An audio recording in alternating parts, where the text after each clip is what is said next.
Kicked off the college basketball season last night with a 15-dime winner on Northwestern, getting the job done at Northern Illinois. Those 15-dime plays in college hoops now 4-1 over the past 2 years. Same plays that I'm 6-2 with, including 1-0 this season in the NBA. Same plays I'm 27-13-2 with in the NFL over the past 3 years. And today, one play in college football, and it's another 15-dime release as I put all the money, won from Friday, right on this baby today after cashing it with Northwestern last night. A play equally as strong, but this time on the gridiron. Hi everyone, Al DeMarco, and this is going to be your Saturday video report. I've got 3 free picks coming your way as well. First, we head off to the ACC where Wake Forest is visiting NC State in Raleigh. Then we go to the SEC showdown between Florida and South Carolina. And finally, heading out to Camp Randall. Big Ten action, Wisconsin, entertaining Indiana. But first, as you know, I like to give you discount coupons and savings offers exclusively here on the video, only for those of you watching these video reports.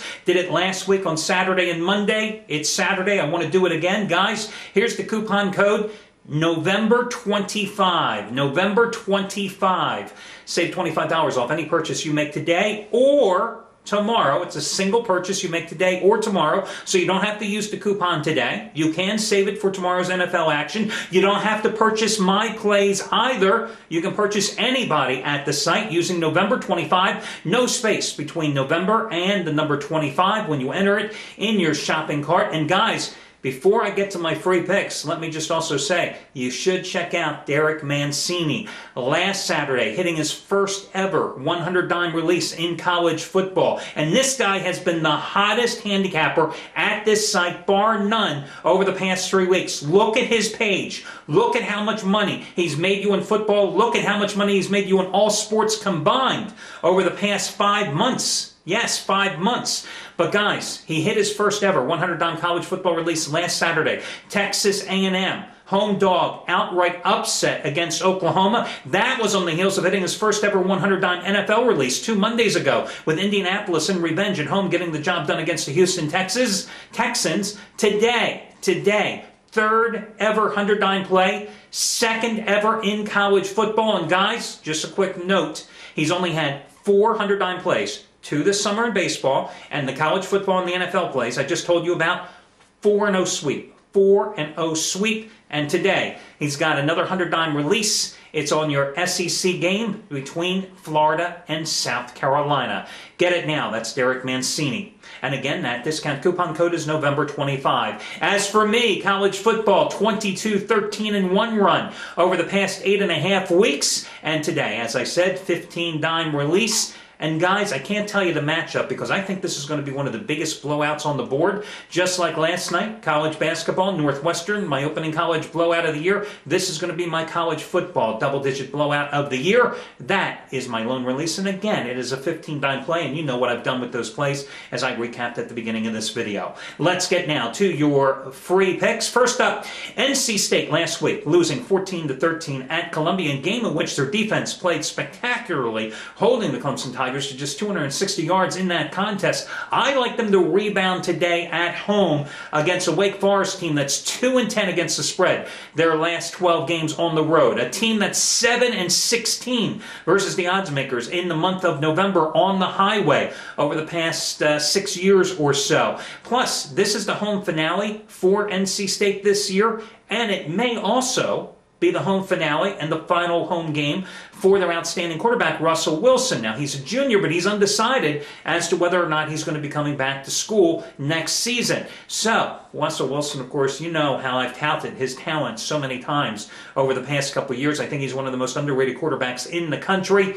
I like NC State here, even though they're laying 18.5 points to rebound. They have covered 10 of their last 13. Coming off a straight-up loss, such as last week's against Clemson.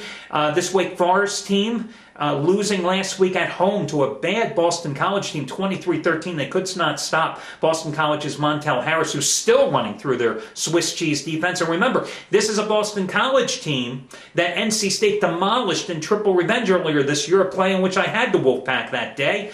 Wake Forest on the road, oh my gosh, awful, awful, awful. They have been outscored 213-59 in 4 road games this year. Again, NC State minus 18.5 points is going to be your free selection. Now, in the SEC game, Florida and South Carolina, to say that the Gators have had a stranglehold on this series would be somewhat of an understatement, since they have won 18 of the 19 meetings straight up since 1939. In fact, even worse, South Carolina's last victory in Gainesville against Florida, 1917. 1917.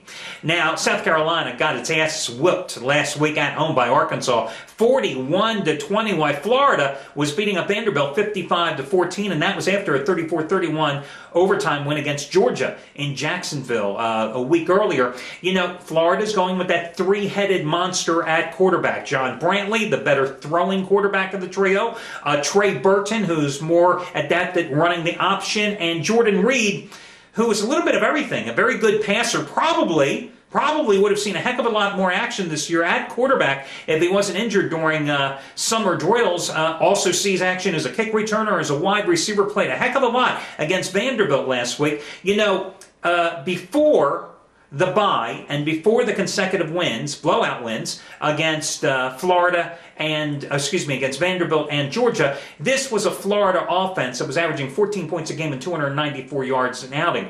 Since the bye, and in those two wins against Georgia and Vandy, they've averaged, just 44.5 points and 465 yards total offense a game.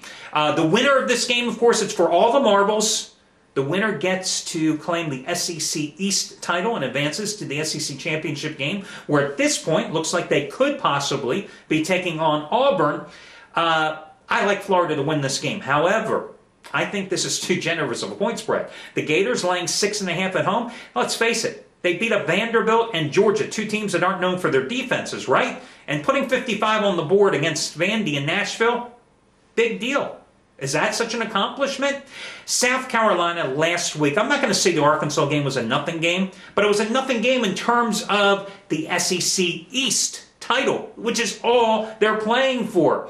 And Arkansas exposed South Carolina's biggest vulnerability, that being an awful pass defense, which has allowed over 300 yards passing in 5 of its last 6 games. But this South Carolina defense is good, guys. Remember what they did to then number 1 Alabama earlier this year in Columbia? I think Steve Spurrier's crew keeps this one close. Marcus Lattimore, their outstanding freshman running back, is apparently healthy.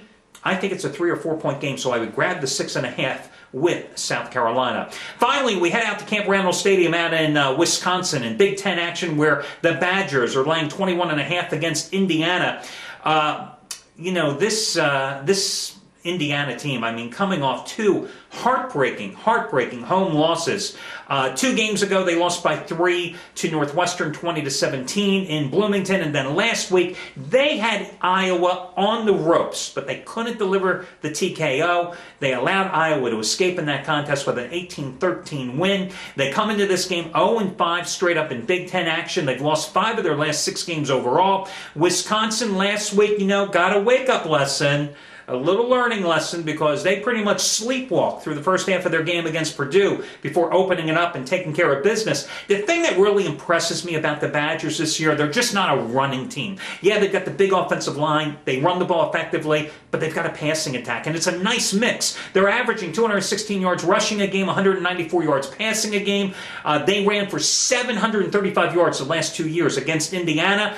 The Badgers have won 4 straight, covering 3 of the last 4 in that series. Average points, margin of victory by 26 points a game. I will go with them here because even though John Clay, their top running back, is doubtful, they have talent and depth in that backfield, and Indiana is giving up 166 rushing yards a game, which translates to 5.2 yards per carry. So lay the points with Wisconsin, along with grabbing them with South Carolina and laying them with NC State for your 3 freebies today. And I'll catch you again, guys, on Sunday.